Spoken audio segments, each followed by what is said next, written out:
हिंदुओं में रक्षाबंधन का त्योहार विशेष रूप से मनाया जाता है। आइए जानें इससे जुड़ी पौराणिक कथाओं के बारे में। रक्षाबंधन के त्योहार को भाई बहन के प्रेम का प्रतीक माना जाता है। ऐसा माना जाता है कि इस दिन बहन अपने भाई को रक्षा का सूत्र बांधती है और भाई उसकी रक्षा का वचन लेता है। राखी के पर्व के कुछ पौराणिक कथाएं भी प्रचलित हैं, जिनमें इस बात का जिक्र है कि कैसे माता लक्ष्मी ने राजा बलि को रक्षा सूत्र बांधकर भगवान विष्णु को उनसे मांगा था। मान्यता है कि तभी से यह पर्व हमारे बीच प्रसिद्ध हो गया। इस पर्व से जुड़े कई ऐसे रोचक तथ्य हैं जो इसे खास बनाते हैं और भाई बहन के बीच प्रेम का प्रतीक बनाते हैं। आइए अयोध्या के पंडित राधे शर्मा शास्त्री से जानें कि रक्षाबंधन के त्योहार में क्या खास है और इससे जुड़ी पौराणिक कथा क्या है।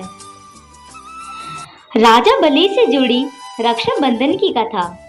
पौराणिक कथाओं के अनुसार प्राचीन काल में जब राजा बलि अश्वमेध यज्ञ करा रहे थे, उस समय भगवान विष्णु ने राजा बलि को छलने के लिए वामन अवतार लिया और राजा बलि से 3 पग धरती दान में मांगी। उस समय राजा बलि ने सोचा कि यह ब्राह्मण 3 पग में भला कितनी जमीन नापेगा, और उन्होंने ये प्रस्ताव स्वीकार कर लिया। देखते ही देखते वामन रूप धारण किए हुए विष्णु जी का आकार बढ़ने लगा और उन्होंने 2 पग में ही सब नाप लिया। उस समय तीसरे पग में राजा बलि ने स्वयं को ही सौंप दिया और विष्णु जी ने राजा बलि को पाताल लोक दे दिया।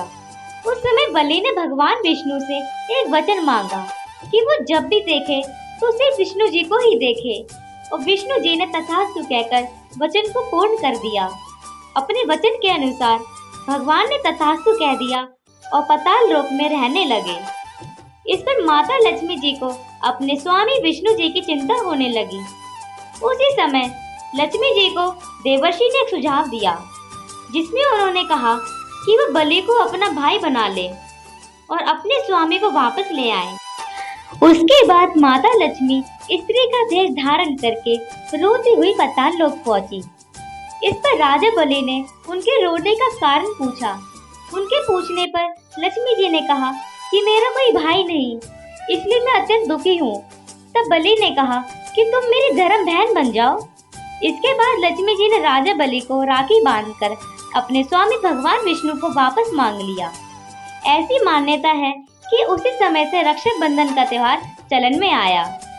श्री कृष्ण और द्रौपदी से जुड़ी रक्षाबंधन की कथा।